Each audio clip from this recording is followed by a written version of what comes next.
to put us on a shelter in place, I believe it was important enough to try to save lives. In a letter to the commission, Fitzenhagen proposes that the county put the order in place a week at a time and then meet at the end of each week to decide if they need to keep the order or remove it. She says she made the call after seeing too many people not taking the CDC's COVID-19 recommendations seriously. I would have loved to have seen the personal responsibility come out, everybody step up and do that. It's a move that many of you at home support, but there are still others, including the governor, who wonder, how can we enforce that? If people are not obeying it, the first line would be law enforcement, and they would be fined. The county commission meets again Monday morning and is expected to discuss this issue. In Lee County, Rochelle Aline, Fox 4. In your corner. Thanks, Rochelle.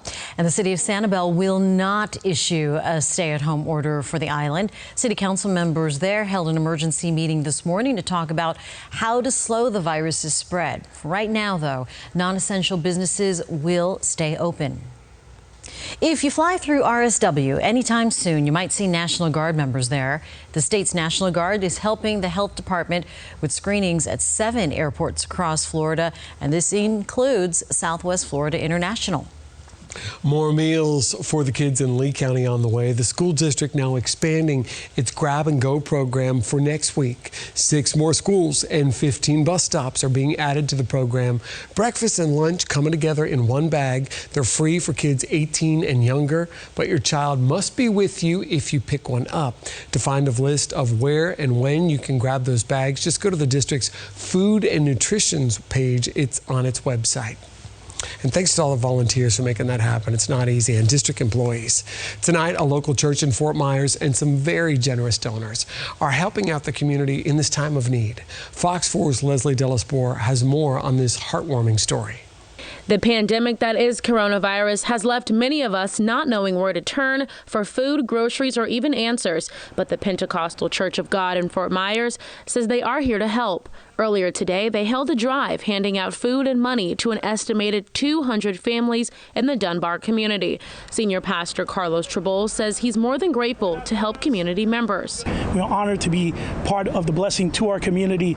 So it's so many people that are in need, like we have heard through media, losing their jobs, their employment, families are getting ill. So it is an honor. With the help of Creighton Construction and Development donating $25,000 along with the food for today's drive.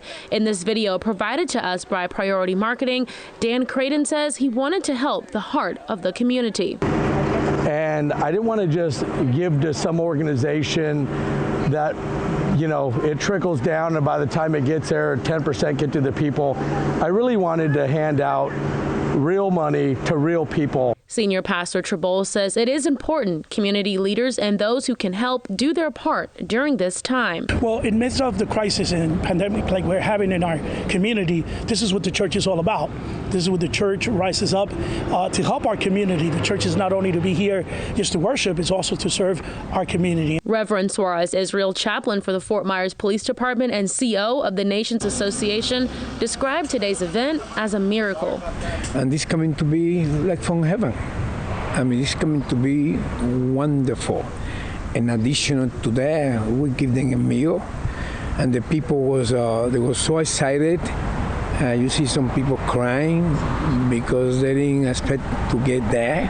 Adding, seeing the reaction on the faces of those in dire need, he says made it all worthwhile. There was joy seeing the people coming to get the $250 and get a bag with food.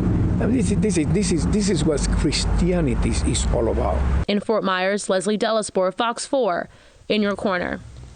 An unexpected way to keep the kids busy. Yeah, we'll give you the skinny on one local business offering these creative challenges and a sense of community, even in these times of social distancing. Cindy?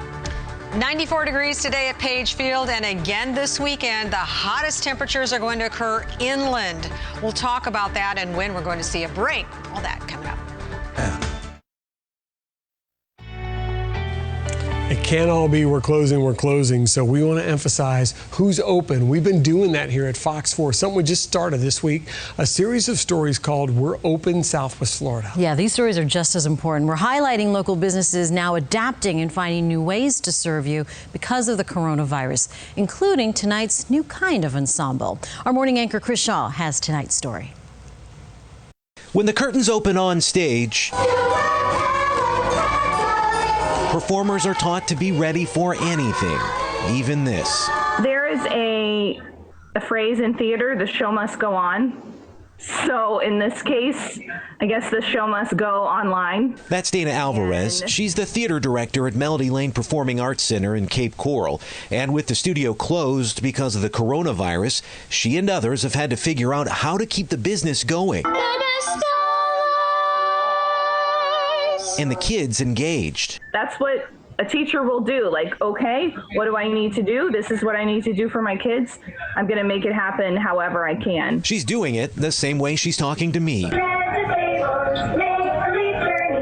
Through video conferencing apps like Zoom and FaceTime. That's how kids in 2 different musical theater productions are rehearsing right now, including one where there's a new musical director the kids haven't even met yet. So we've been able to use Zoom for him to teach vocal parts, which there's 4-part harmony. Sometimes kids are singing 6 different notes. And this week, Melody Lane started up online acting, dance, flexibility, and fitness classes for all ages. If anyone's interested in checking it out, you could do a free trial. You can sign up by emailing them at melodylanedance@gmail.com.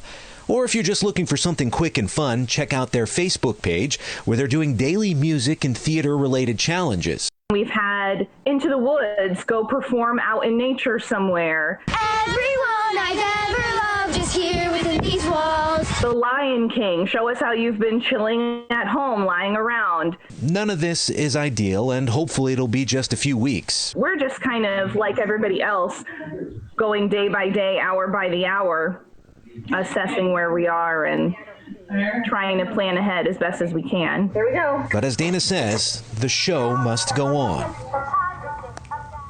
And you can find all of our We're Open Southwest Florida stories on fox4now.com/open. While you're there, also tell us about the business that you know that's adjusting to stay open. And we want to show you another one that's doing it by getting you to dance your heart out from the comfort of your home. Dance Dimensions in Cape Coral had to stop all its in-studio classes inside this building, but they know how important it is to keep moving, including for the kids. So they've set up virtual classes for students. Instructors can connect with them through Zoom from that empty studio. The owner, Misty Christopher, says it's a great mood booster and encourages people to feel empowered. Some of the parents' feedback was that they were in bad moods, they were cranky, but once they did their hour or 2 hours of classes with their friends, they had a whole different look on how they were approaching things and how they felt at home. Absolutely. I say it for myself when I get my exercises, when I get my medicine. Otherwise, I'm freaking out in my head all day.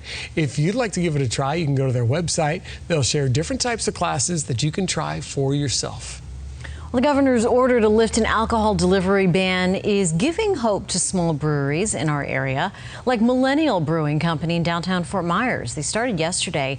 They're now taking online orders for merchandise, as well as your favorite libations, including beer and sangria, and they'll be able to deliver it right to your front door. It changes everything, so it's really a big deal, and it's definitely been a time where it's required a lot of innovation. We realized really quickly that if we just sat still, we just weren't going to make it, and so we had to really put our minds to what are we going to do, how are we going to innovate, how are we going to pivot off of this change and make the best of it. To learn more about their delivery service, head over to fox4now.com. Let's get back to your weather with meteorologist Cindy Pressler. I have noticed this. You go outside for like a 5-minute walk with plenty of space out there, you will sweat in a heartbeat if you need to sweat. Dripping. Yeah, record temperatures, they don't happen very often. That's why we call them records. And today was one of them. Look at that, 94 degrees. That smashed the old record of 91 set way back in 1989. And we expect that to be the case for the next few days because this is what we're tracking. Dry, hot weekend, cooler along along the coast. So if you're lucky enough to be right along the coastal areas, you get that Gulf sea breeze that keeps things a little bit better. Not too much humidity. That dry air aloft is really drying things off and really helping us out as far as the dew points and the humidity levels. And a cold front is on its way. It'll get here by next Wednesday, and that'll bring cooler air plus a chance for some showers. But this is the situation for the weekend. Nope, there's not going to be any rain. And you've probably noticed that a lot of these little ponds in our communities are drying up. Look at this, how low this water is. This is a problem. We're not going to get anything to replenish that. For the month of March, it looks like we're going to end at only 0.02 of an inch.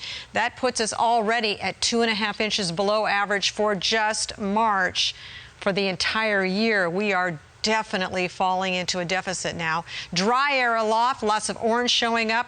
Temperatures are going to be in record territory again Saturday, at least 94 degrees, possibly higher than that. Sunday, 92, dropping back by Wednesday, 84. So that will be done with our records, and hopefully we'll get at least a little bit of rain out of this. Temperatures now in the lower 80s, upper 70s, lower 80s, a little bit cooler inland. Dew points have gone up now. Bonita Springs, 71 degree dew point, Golden Gate, 69. So it does feel a little bit moist outside, a little bit on the humid side, so we're going to see some fog again tomorrow morning, but again, that's going to burn off very quickly, so we should have mostly sunny skies on your Saturday. No rain, not expecting any rain. Temperatures will be very hot. Frontal system starting to come in now across the southeast, but it's going to bump into that huge ridge of high pressure. Nothing's going to get in here until that ridge flattens next week. So clouds, radar, no, we'll be mostly sunny both Saturday and Sunday, and any rain that we do get in the forecast, well, here it comes Wednesday. Boop, you blink and it's almost gone. That'll be Wednesday morning. And then I think a better chance as we head into the end of next week into Sunday. This is a long way out, but maybe we'll get another frontal system coming in that'll bring a better chance for rain and possibly some storms. 81 degrees. We've got a few high thin clouds right now. And again, we could see some of that patchy fog tomorrow morning with a low of 69 degrees, mostly clear overall though. 94 tomorrow. It's a hot one. Southeast to southeasterly winds depending on that sea breeze. Here is your extended forecast. Hot this weekend, dry of course.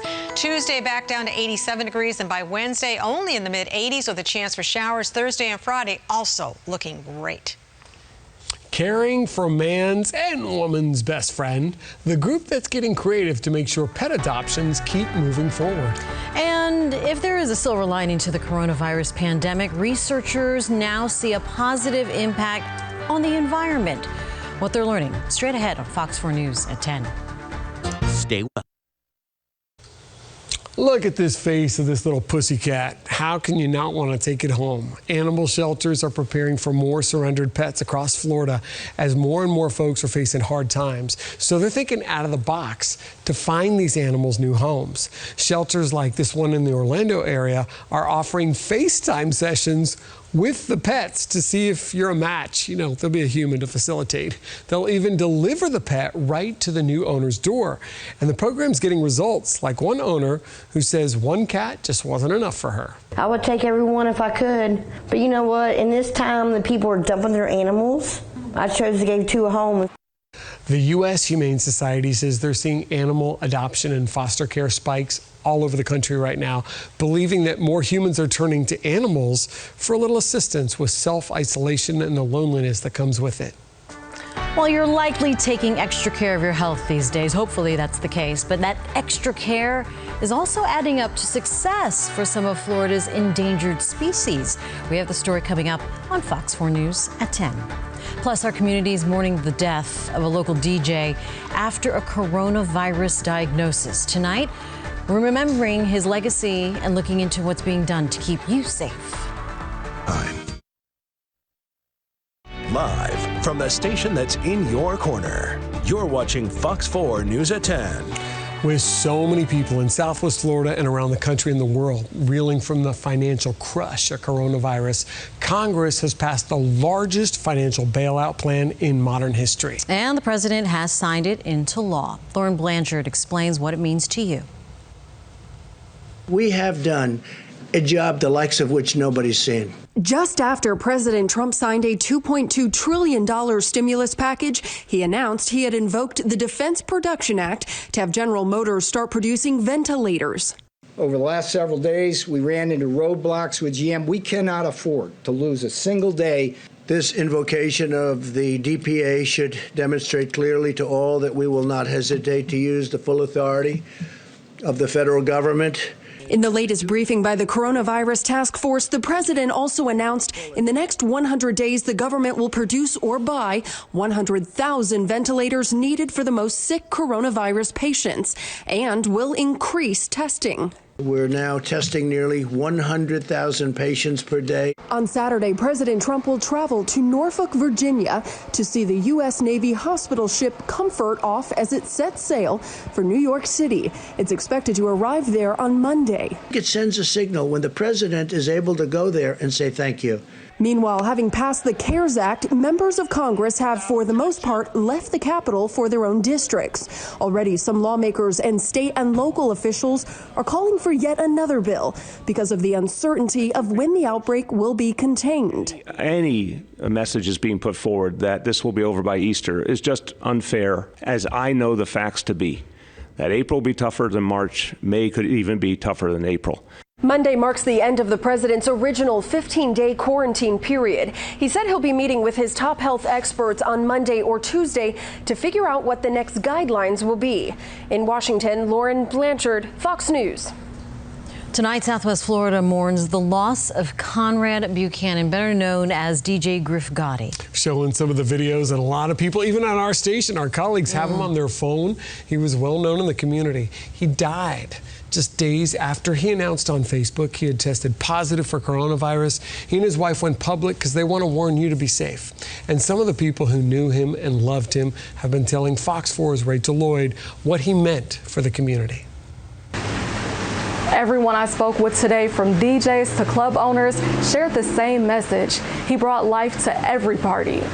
Conrad Buchanan, a husband and father. And to Southwest Florida, he was DJ Griff Gotti. The biggest loss that we could have had in Southwest Florida as a DJ. Buchanan shared with Facebook friends he tested positive for COVID-19 Saturday. He passed away Thursday night, just 5 days after this post, warning everyone to self-isolate. DJ Malik Adigan says he lost his mentor. He couldn't help but smile, remembering how his friend would respond to the one thing that drives DJs crazy. I know how much Griff hated taking requests from people, and he still would treat people nice. He DJ'd just a few weeks ago at Sky Bar, Celsius, and the beachfront resort Lani Kai.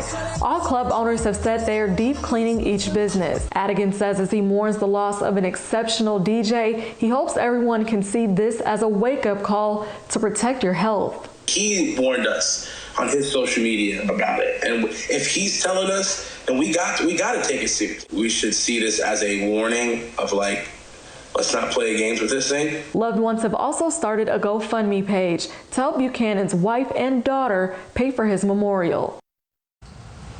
Looks like it's up to at least $31,000 now. Well, more than 100 small businesses have taken advantage of Florida's emergency bridge loans. The governor announced the $50 million aid program last week as a way to quickly hand over funds and keep small companies operating. Full Press Apparel was one of the first two businesses to secure the up to $50,000 loans.